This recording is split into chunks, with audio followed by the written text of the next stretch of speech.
Oppo এই মোবাইলটার problem, মোবাইলটা চালু হয় না। চার্জে লাগালে কিন্তু আপনার চার্জিং শো করে, কিন্তু মোবাইলটা চালু হয় না। তো এই মোবাইলটা কি প্রবলেম, কিভাবে নতুনরা কাজ করবেন, কি প্রবলেম, কোথায় কাজ করলে এই সমস্যাটার সমাধান হবে, এই বিষয় নিয়ে আসলে আজকে আমার এই ভিডিওটা। যারা একদমই নতুন আমার ভিডিওটা অ্যাক্টিভ করবেন, কন্টিনিউ দেখবেন। আর সেই সাথে বলবো, যদি চ্যানেলটা সাবস্ক্রাইব না করা থাকে তাহলে অবশ্যই আমার চ্যানেলটা সাবস্ক্রাইব করে দিবেন। তো এই পর্যায়ে দেখেন, এই যে আপনি দেখাচ্ছি, দেখেন এই আপনার হলো গিয়ে এটা পাওয়ার বাটন। এই বাটনটা দেখেন, এই দেখেন অটোমেটিক কিন্তু এটা ছুটে আসলো, দেখছেন এটা অটোমেটিক ছুটে আসলো। তো প্রবলেমটা যে এখানে এটা না, এটার কাজটা কিভাবে সোল্ডার, এটার কাজটা শুধু পাওয়ার বাটন চেঞ্জ করলেই হবে না, এটা তারও তো কাজ আছে। সেই কাজগুলো আসলে আপনাদেরকে দেখাবো শর্টকাটে। আপনার পাওয়ার বাটন কিংবা আপনার রেবন যদি নষ্ট হয়ে যায় উপস্থিত, কিভাবে কোন টেকনিক অবলম্বন করলে আপনি এই কাজটা সঠিকভাবে সঠিক সমাধান করতে পারবেন, তারপরে মাত্র 5 মিনিটের ভিতরে। অনেক সময় দেখা যায় আমাদের কাছে আপনার সেটের মডেল অনুযায়ী রেবনগুলো থাকে না, সেই জন্য আসলে কাজগুলো আমরা করতে পারি না। তো জাম্পারিং আসলে ইঞ্জিনিয়ারিং আপনার মোবাইল সার্ভিসের যে কাজটা, এই কাজের সাথে আসলে জাম্পারিং কাজটা মিকারের আসলে মেন একটা কাজ। যে কোনো কাজের মাঝে আপনার জাম্পারিং করতে হবে, জাম্পারিং কাজগুলো জানতে হবে, তাহলে কিন্তু আপনার কাজগুলো শর্টকাট হবে, সহজে আপনি কাজগুলো করতে পারবেন।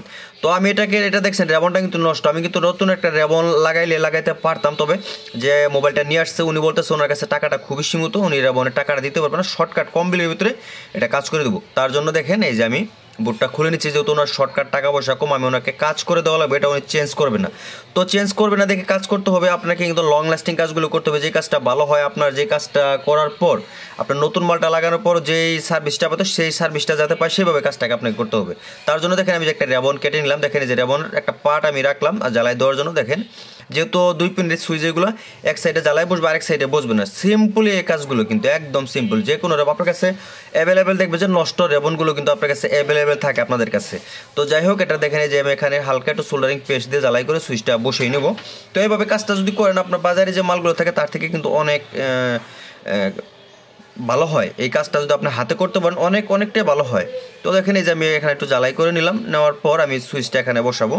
তো সুইচগুলো বসানোর আগে দেখেন নতুন একটা আমি সুইচ দিছি। অবশ্যই এই সুইচগুলো হাতের ইশারা, হাতের মধ্যে রেখে তাতালে দিয়ে দুইটা সাইড যদি আপনি হালকা একটু জ্বালাই করে নিতে পারেন, জাম্পারিং জ্বালাই করে নিতে পারেন, তাহলে কিন্তু আপনার কাজটা আরও সহজ হবে।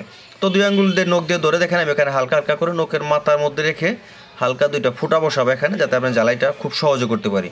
দেখেন এই যে একটা ফুটা বসিয়ে নিলাম, বসানোর পর এটা ঘুরিয়ে নিব, নেওয়ার পরে এখানে আমি একটা ফুটা বসাবো।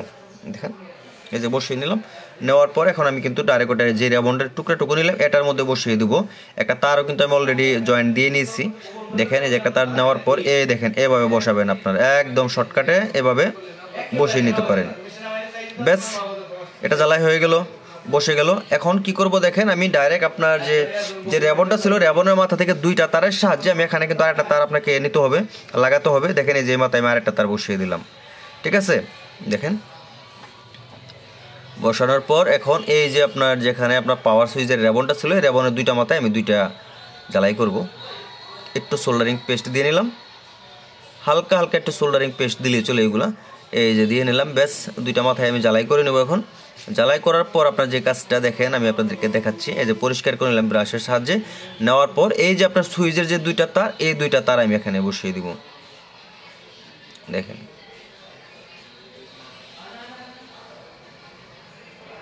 আমার কাজটা কিন্তু প্রায় শেষ, কাজটা প্রায় শেষ। আপনি এটা সুইচটা বসানোর আগে অবশ্যই মিটার দিয়ে চেক করবেন যে আপনার আসলে সুইচটা অ্যাকুরেট কাজ করছে কিনা।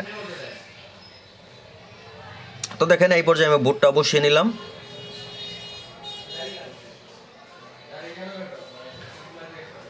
বোর্ড বসানো শেষ, ব্যাটারি কালেকশন, ডিসপ্লে কালেকশনগুলো দিয়ে নিব। দেওয়ার পরে দেখেন আমি সুইচটা দিচ্ছি, দেখা যায় এই পর্যায়ে কি দেখা যায়, সুইচটা ধরে রাখতে হবে একটু সময়, ঠিক আছে। ব্যাস দেখেন এই যে মোবাইলটা কিন্তু চালু হয়ে গেছে।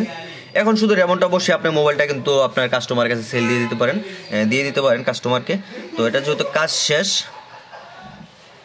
তো আপনারা চাইলে নর্মালি কিন্তু এই ধরনের কাজগুলো আমার এই পেজ থেকে ছোটোখাটো যে কাজগুলো আইসি লেভেল নিয়েও বিভিন্ন লেভেলের কাজগুলো কিন্তু আমি করে থাকি। এই ধরনের কাজগুলো যদি ভালো লাগে লাইক কমেন্ট করবেন, অবশ্যই কোন কোন কাজগুলো আপনাদের ভালো লাগে সেই বিষয়ে কমেন্ট করবেন, তাহলে আমরা সেই বিষয়ে ভিডিওগুলো বানানোর চেষ্টা করবো। আর আসলে মূলত এই ভিডিওগুলো আমরা বানাই আমাদের কাজের ফাঁকে ফাঁকে যে কাজগুলো আমরা পাই সেই কাজগুলো কিন্তু ভিডিও করে আপলোড করি।